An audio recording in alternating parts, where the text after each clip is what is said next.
當晚，項少龍再謁見小盤，開門見山話咸陽那邊要防呂不韋，他必須派京俊率人趕返去協助滕奕。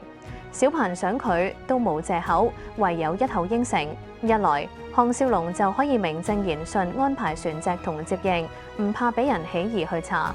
到第二日早上，禽青去見小盤，說收到太后通知，要去大鄭宮小住2天。小盤完全唔覺有詐，但禽青堅持之下，佢只好答應。就咁，禽青同紀嫣然喺8名烏家戰士喬扮嘅親隨護送下，大大方方離開祈年宮。途中同項少龍會合，兩女即刻換身份，化身做京俊親隨。佢哋喺偏僻處藏好馬車，直接出城登船，水路順流又順風，半日就返到咸陽。眾人按約定地點登岸，等咗半個時辰，滕奕、屠方、蕭月潭趕到相會。一見禽青同紀嫣然都喺度，眾人喜出望外，士氣即刻高起。滕奕笑道：一切安排妥當，只等上將軍返嚟主持大局。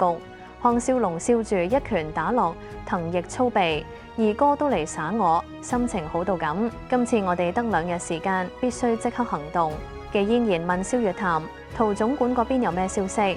蕭月潭答：陶公連家、小童心腹300幾人都準備好，只要我哋通知一聲，佢即刻落毒。滕奕沉聲：配合時間最關鍵，陶總管一下毒，我哋就要即刻褫奪許商都尉兵權，先可以令陶總管一家人安全離城，又唔怕呂老賊走甩出我哋掌心。蕭月潭嘆：麻藥之計唔係完美，藥力太猛，飲落唔到1刻就發作，為令中招人更多，只好喺晚膳前落毒。但究竟中到幾多唔一定。京俊冷靜：只要我哋暗中重重包圍眾府府，呂不韋走唔甩。項少龍追問關鍵：陶總管知唔知眾府府地下秘道出入口？蕭月潭搖頭：老賊建府嗰陣，陶公最不得意，只負責買辦材料，唔知秘道。項少龍沉聲道：只好另派人喺城外設哨站，務處君王令喺手，唔可能合法禁止呂不韋離城，仲會令都騎將領起疑，最後只好由我哋自己追殺。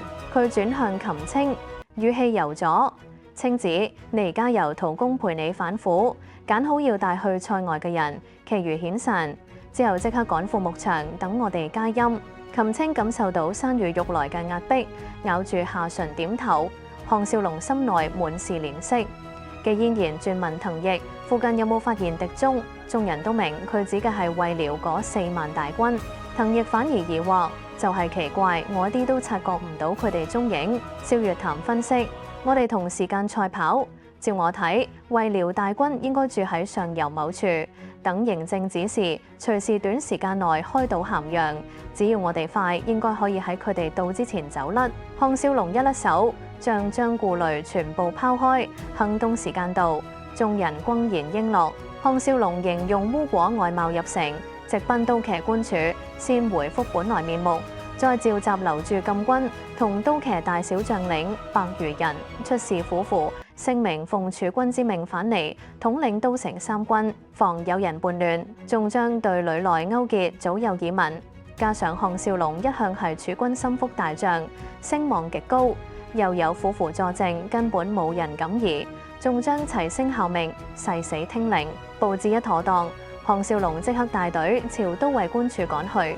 此刻華燈初上，城內仍一派升平，無人覺察暗潮已至。到都尉官署，項少龍先命禁衛與都騎，把官署重重包圍，然後率親隨、滕奕、京俊、紀嫣然、蕭月潭等直闖入內，門口守衛連通傳都未及，就已被制服。許襄正同一眾都尉將領喺主堂議事，忽見項少龍硬闖入來，根本反應唔切，已被數10把弩弓指住，動彈不得。許襄同朱璋齊齊變色，上塞第一劍手腰間佩劍，連出鞘機會都冇。最致命係項少龍按理應該仍係擁都，許襄仍算鎮定，沉聲問上將軍咩意思？項少龍先叫人繳走眾人武器，再亮出府符。本帥奉皇令，即刻起都尉軍，由本帥全權接管，誰敢不服？虎符一出，許商立之大勢已去，回天乏術。其他將領更係噤若寒蟬。項少龍見疑控場，下令其他人全部押入牢房，只留許統領一人。堂內只剩許商後，項少龍坐上主座，命許商坐側。滕奕與京俊拎咗許商統領軍符，即刻出去接收都尉軍。許商苦笑：你贏咗。項少龍與大相關，命運注定，我只係執行。由呂不韋毒殺先王嗰刻開始，佢注定悲慘收場。問題係許卿關唔關心自己結局？許商眼中一亮，沉聲：上將軍肯放過我。項少龍微笑：你知我唔係嗜殺，管中邪同三小姐我都放佢哋走，佢哋而家應該已安抵坐境，所以我只想知你心意。一聽管仲邪失敗且被放走，許商整個人似崩一崩，長嘆：上將軍果然無敵，你想我點做？項少龍直指目的：你只要講呂不韋緊急時嘅逃生路向，我即刻送你同家小離城。許商仍猶豫，項少龍再加一刀。許卿若想再聽蘭公媛嘅仙曲，就要即刻決定。紀嫣然亦柔聲勸呂不韋，就算逃出城外，最後都係死路一條。許卿莫失時機。蕭月潭冷冷補上：本人蕭月潭，許卿聽過我名未？許商駭言：你唔係早死咗咩？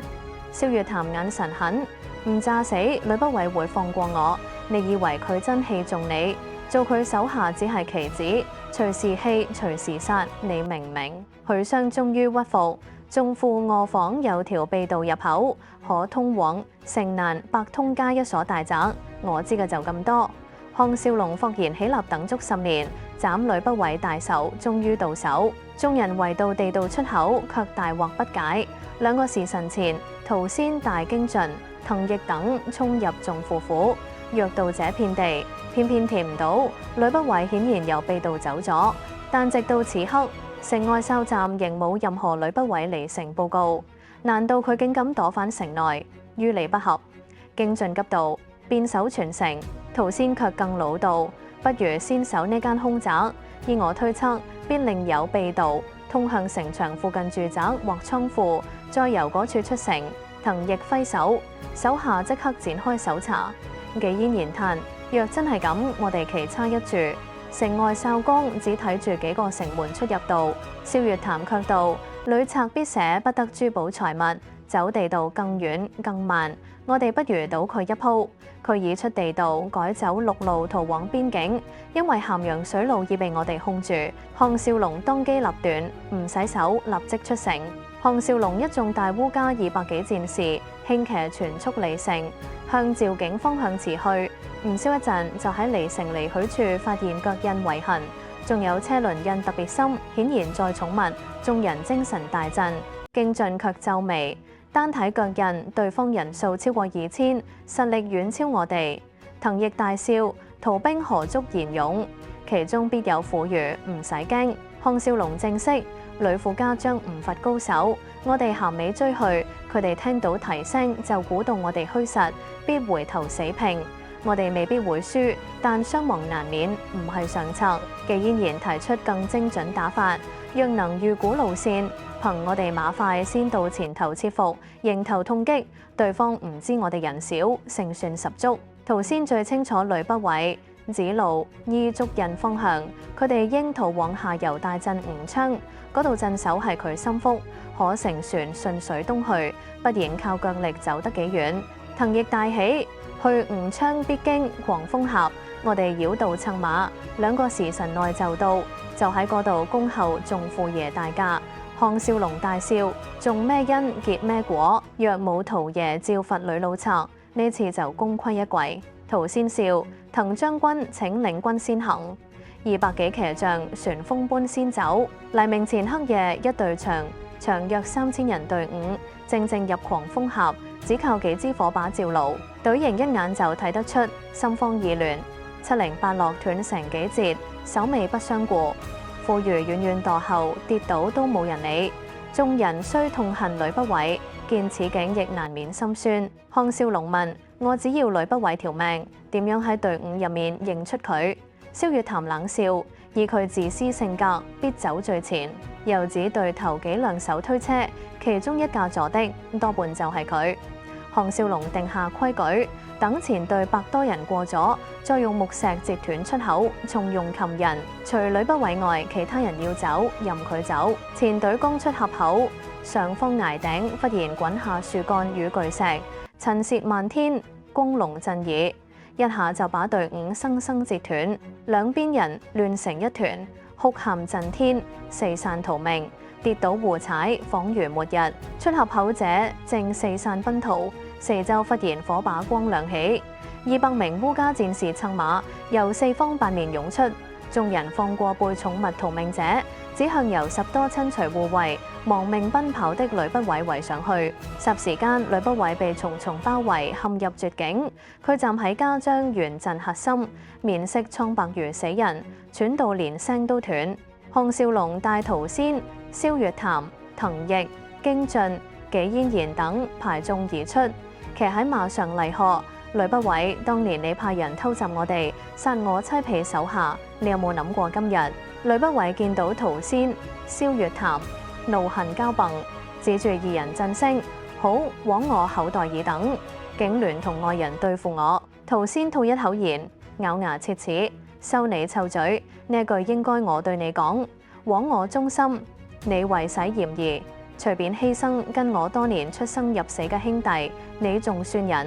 蕭月潭更不屑，死到臨頭仍顛倒黑白，我就係要親眼睇你收場，替天理公道。呂不韋一時語塞，只望住百多把弩箭對準自己，講唔出話。紀嫣然嬌斥：先王待你不薄，你竟毒害他，你比豺狼禽獸更不如。滕毅暴喝：徐仙、陸公都因你而死，比你多活幾年，已係老天盲眼。京進厲叫向呂府家章：你哋想陪佢死，即刻調兵器滾遠啲。10多家章互望，終有人先拋兵器，轉眼逃過乾淨，只剩眾叛親離的呂不韋孤零零立喺重圍中心。項少龍等甩凳下馬，圍近槍百戰寶刀出鞘。項少龍腦海掠過無數痛事，春瑩等婢女與忠心手下逐一倒地，趙國3公主死喺懷內，莊襄王臨死前悲憤眼神，6公死不瞑目，全都係呂不韋一手造成。悲情如巨石砸心湖，翻起滔天浪。忽然他發覺百戰刀已沒入呂不韋小腹同一刻，呂不韋身子向前撲，原來滕毅在背後以墨子劍重劈一記，將佢推到刀上。項少龍以內聽到滕毅低沉一句：呢一劍獻俾單公主在天之靈。呂不韋倒落項少龍身上時，已係屍體，功名富貴一瞬歸零。項少龍雖手刃仇人，心入面卻空蕩蕩，冇半分快意。佢由衷厭倦人與人互相殘殺，天終於亮起，眾人3日2夜兼程，終於支援唔住，紮營休息。離牧場尚有1日路，項少龍一路沉默。此夜天色極好，滿天星斗配新月，蒼穹疏密有致。項少龍同紀嫣然離營，上山丘，背靠背坐喺及膝長草中，安靜感受彼此深厚感情。心神一鬆，呂不韋似變得遙遠，小盤威脅亦似從未存在。項少龍忽然諗起21世紀睇過嘅秦始皇電影，呂不韋唔係咁死，而係被勉賞、發配，再逼飲毒酒自盡。依而家情況，完全兩回事。難道自己竟改變咗歷史？胡思亂想間，紀嫣然輕聲問：夫君大人諗乜？項少龍心口一熱，差啲想把自己來歷全講晒，最後仍壓下，借苦笑：我都唔知自己諗乜。紀嫣然温柔道：嫣然明，人好奇怪，千辛萬苦達到目標，反而會空虛失落。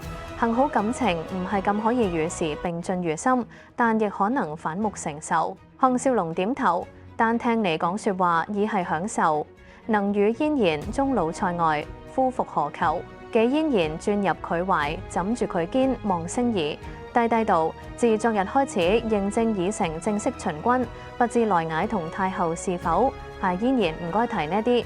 項少龍苦笑：唔緊要，我早想通，人力有時而窮，唔可能事事如意。對太后我無能為力，只希望反牧場、烏果等都安然返嚟。既然言嘆，我都想快啲離開，永遠唔使返嚟。次日清晨拔營，照秘密路線前往牧場。到黃昏，牧場遠遠出現，先頭部隊經進，忽然掉頭辭返，臉色難看到極點，眾人心一沉。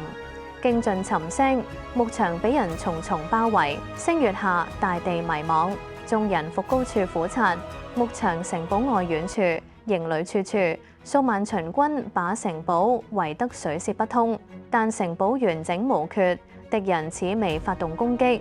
烏家城堡冇燈火，像熟睡猛獸。秦軍寨中不時傳發木劈樹聲，顯然趕製攻城器械。藤翼咬牙，一定係為遼大軍。嬴政真狠，蕭月潭反而不解。按兵法，應先佯攻，消耗我哋戰士同精神。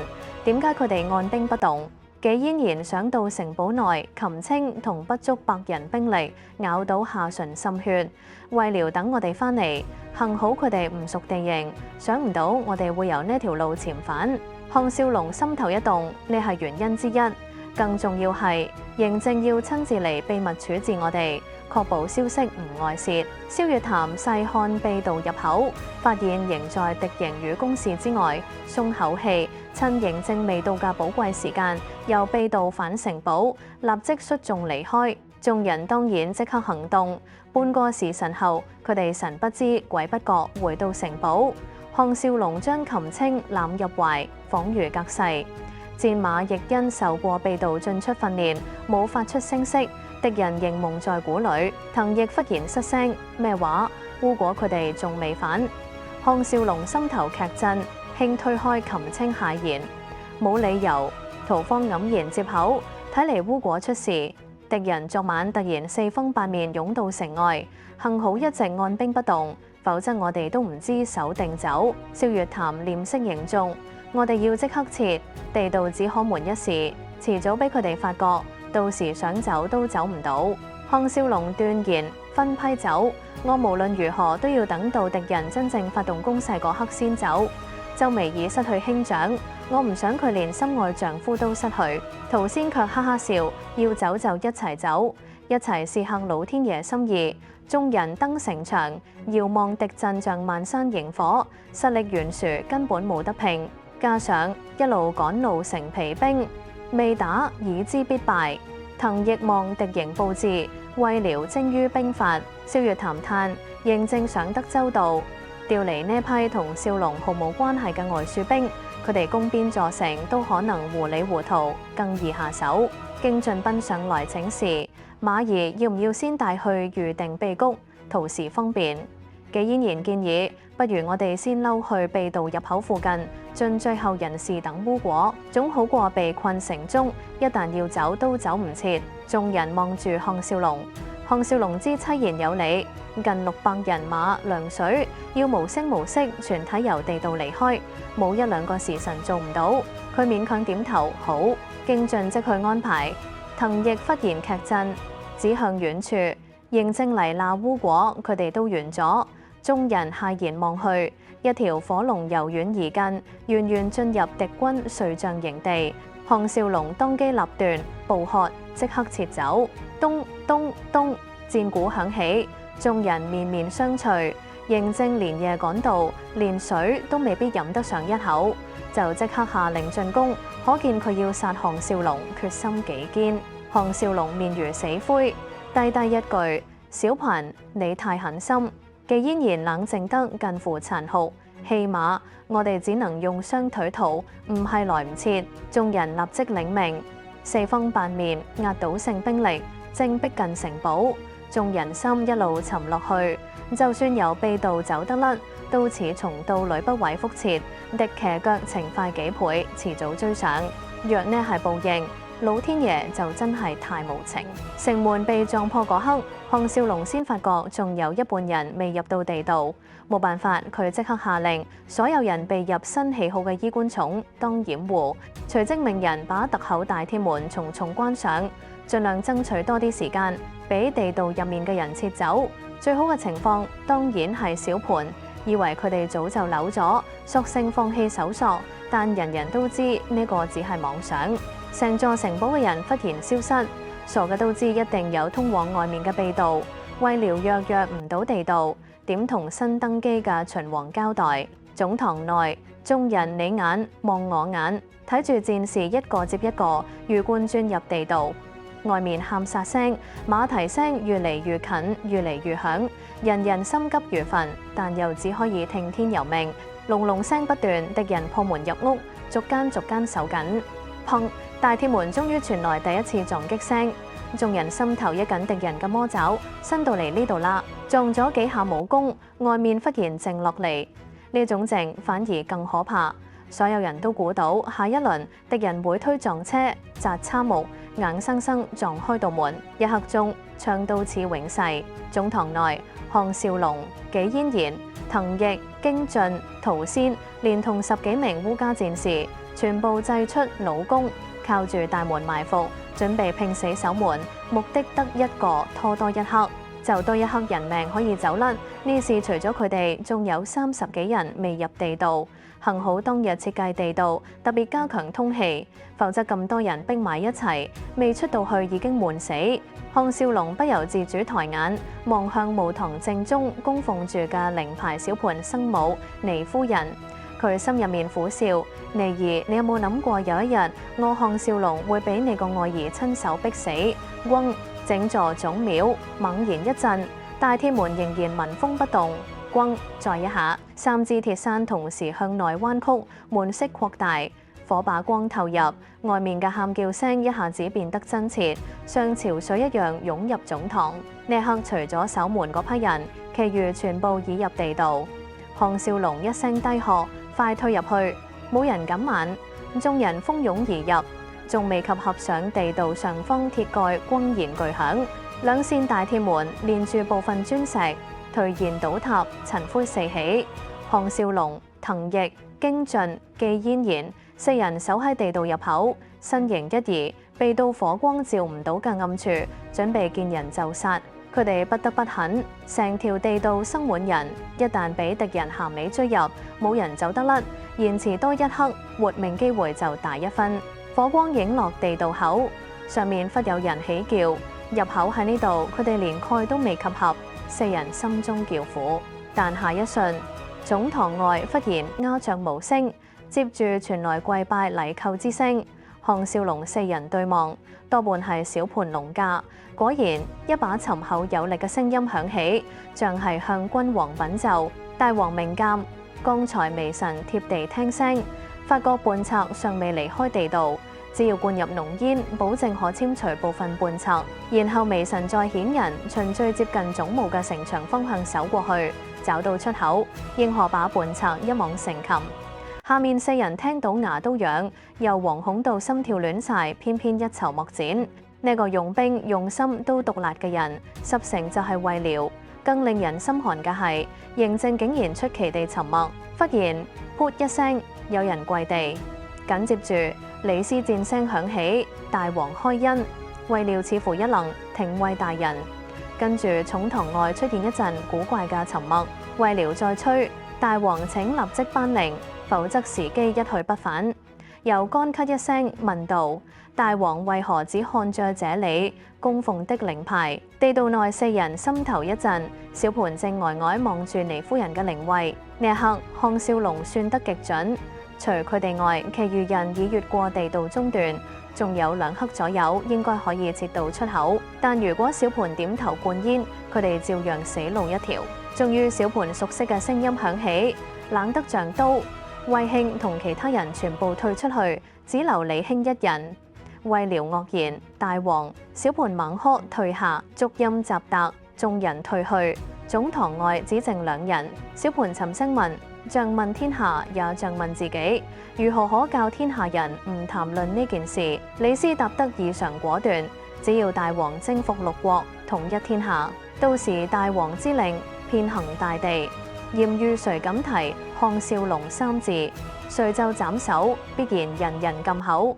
此事自然不了了之。小盤再問，語氣更冷：若佢哋唔講，改寫成史書點算？李斯毫不猶豫，嗰時大王就坑嗰啲人，燒佢哋寫嘅書。地道下面，項少龍聽到目瞪口呆，焚書坑儒，原來竟同自己有關。至於燒毛卜等書，只係掩人耳目的陪葬。小盤又問呂不韋為項少龍所殺之事點處理？李斯朗聲答：更容易，就話呂不韋畏罪逃回食邑，最後飲毒酒自盡。竹音響起，有人行近地道入口旁。短暫沉默後，小盤嘅聲音輕輕傳下，竟似帶一絲說不清嘅情緒。師傅，願你一路平安。下一刻，佢忽然斷喝，冷酷如雷，立即撤軍。竹音遠去。項少龍忍咗好耐嘅熱淚，終於奪項而出。佢心底升起一種極深嘅震動，嗰種親眼望住歷史被鑄成嘅滋味，令人又痛又動人。當小盤踏出乃武衣冠冢嗰一刻，佢再唔係邯鄲出身嘅趙小盤，佢徹底斬斷過去，真正成為嬴政。往後佢嘅心神只會投向統一天下大業。佢跨過倒塌嘅鐵門嗰步開始，六國逐一被滅已成注定。天下面對嘅係一個冇人可以擊倒嘅超級霸主。創建中國，千古一帝，秦始皇嬴政。項少龍等抹乾眼淚，追住大隊由隧道出口日出。一出到去，佢哋竟然赫然見到烏果同眾鐵衛竟混喺隊伍之中。原來烏果等人喺邕都那邊因昌文軍控制水路，逼到要改走陸路趕返嚟，所以比嬴政遲咗幾個時辰。偏偏就係咁，反而剛好喺地道出口附近同大隊會合。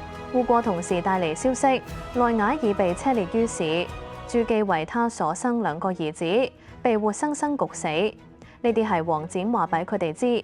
至於朱姬，傳聞被押返咸陽，眾人心知肚明。朱姬議員押返咸陽軟禁嗰個，只會係嬴政安排嘅替身。等嬴政大軍真正撤走，眾人先返回牧場，收拾好再乘馬從容離開。項少龍仲帶走趙善諸女，包括禰夫人嘅靈牌。3個月後，佢哋終於安抵塞外，夢想完成。由於呂不韋同內瓦皆係六國之人，加上鄭國渠暴露韓人破秦計，更令嬴政忌諱嘅係六國之人繼續散播謠言。於是嬴政竟一意孤行，頒下逐客令，令東方來嘅客卿人人自危。李斯知道自己知得太多不該知嘅事，但更清楚嬴政對統一天下嘅渴望。佢冒死上書進諫，詞於：臣民利以逐客，竊以為過矣。昔謀公求事，他列舉秦穆公、秦孝公、秦惠王、秦昭王諸代，皆以外來之客成其功業。最後直指：由此觀之，客何負於秦哉？又言逐客只重色樂，豬肉而輕人民，並非跨海內制諸侯之術。李斯呢封上書既表忠誠，又用鐵一般歷史事實壓服群議，終令嬴政收回成命，撤銷逐客令。項少龍同幾嫣然嘅老朋友韓非，亦喺呢段時期被嬴政慕名強索入秦。但韓非始終心懷故國，處處替韓說話，又口齒不伶俐，不為嬴政所喜。最後更因開罪姚賈同李斯，兩人忌佢才華，將佢毒死獄中。嬴政掃除呂不韋、內瓦後，盡收秦國大權，正式展開征服六國大業。六國此時已失去獨力抗秦之力，但聯合起來，仍喺嬴政即位後第6年，令秦人吃咗三盡，同楚人一騎悶棍，韓闖亦於此役戰死。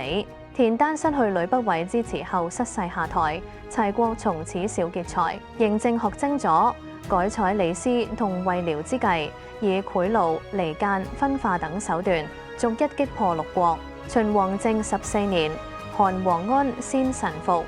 翌年，秦軍入新鄭，韓王換鬯即公至上將軍，卻如李牧，於合肥大敗，被引燕國。秦軍王翦、楊端和大舉攻趙，李牧仍於邯鄲外僵持。郭開受李斯反間所惑，慫恿趙王換將，李牧拒命，終被賜死。趙國隨即潰亡。秦王政19年，太子丹派荊軻入秦刺，嬴政事敗慘死。嬴政借勢出師，王翦破宴於沂水西，翌年入計都，殺太子丹。黃王攻楚10餘城，次年缺水灌大梁，危亡。23年，王翦攻楚於平餘大破，次年與蒙武破壽春，楚王與李元被俘，李嫣嫣服毒自殺。楚亡。秦王政26年，王陽入臨淄，齊王田建絳，6國雲散煙消，盡歸於秦。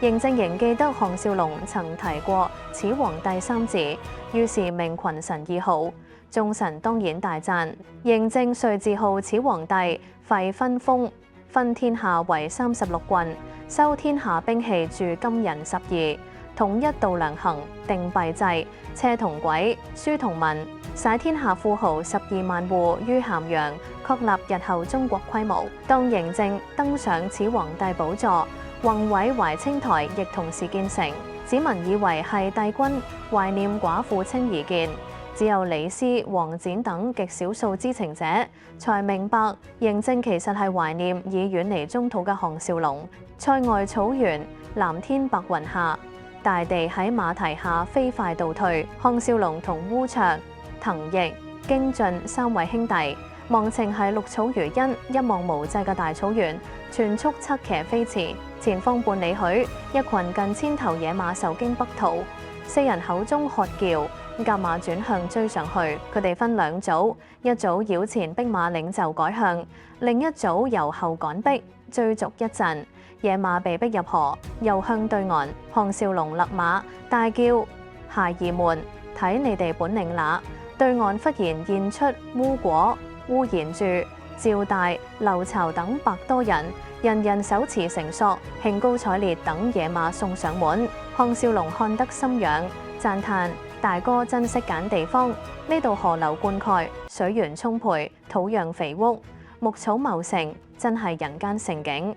烏卓環顧無邊草浪，嗅住青草香，笑道：當年初到，以為係被逼放逐，住耐咗，殺咗我都唔肯走。京晉忽然朝對岸大叫：嗰頭純白嘅，我要嗰頭純白嘅。滕奕睇到都忍唔住笑，呢小子丹兒以為佢生咗3個仔2個女，仲似場唔大。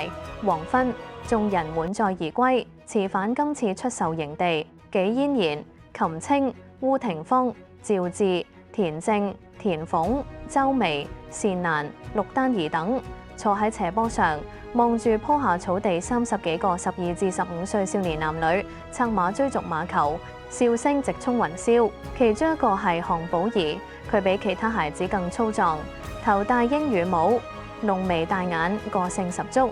佢俯身用棍控球，無人搶得走。斜坡腳下，無垠草原延到天際，似一張碧綠地毯，100多個營帳在旁，炊煙喚起，婦女忙住生火做飯。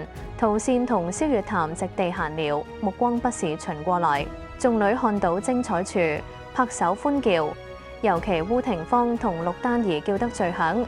禽青輕推紀嫣然，欣然道：夫君大人翻嚟啦！眾女遠眺平原盡處，100多個黑點逐漸放大，啼音隱隱傳來。紀嫣然豪興起身，嬌呼：邊個願隨我去迎接凱旋歸來嘅戰士？孩子們早放下球戲，前呼後擁，策騎迎去，啼聲震天。眾人亦翻身上馬，與男人會合，一同辭返營地。孩子得意洋洋領頭，項少龍與紀嫣然、禽青等換騎而行，感慨道：老天爺對我哋真係好，以前邊諗過真可以過到呢一種無憂無慮嘅幸福日子。禽青嘆：要有我哋嗰種經歷，先明白草原生活嘅珍貴。好似寶儀成日養住要返中原見識世面。烏廷芳怨道：以後你最好唔好再講中原，尤其楚國。寶儀最中意就係嗰度，真係費解。項少龍笑：每個人都有夢想，我哋夢想成真，所以樂於安享。寶儀只係追尋佢夢想，我哋唔該阻止，更唔該逼佢安於我哋嘅夢想。紀嫣然欣然：夫君講得好聽。寶儀夢想係做天上飛鷹，想飛去大地任何一個。趙志笑：人人都寵佢，尤其小晶小鳳寵到過分。田正田鳳掩嘴嬌笑，一臉幸福。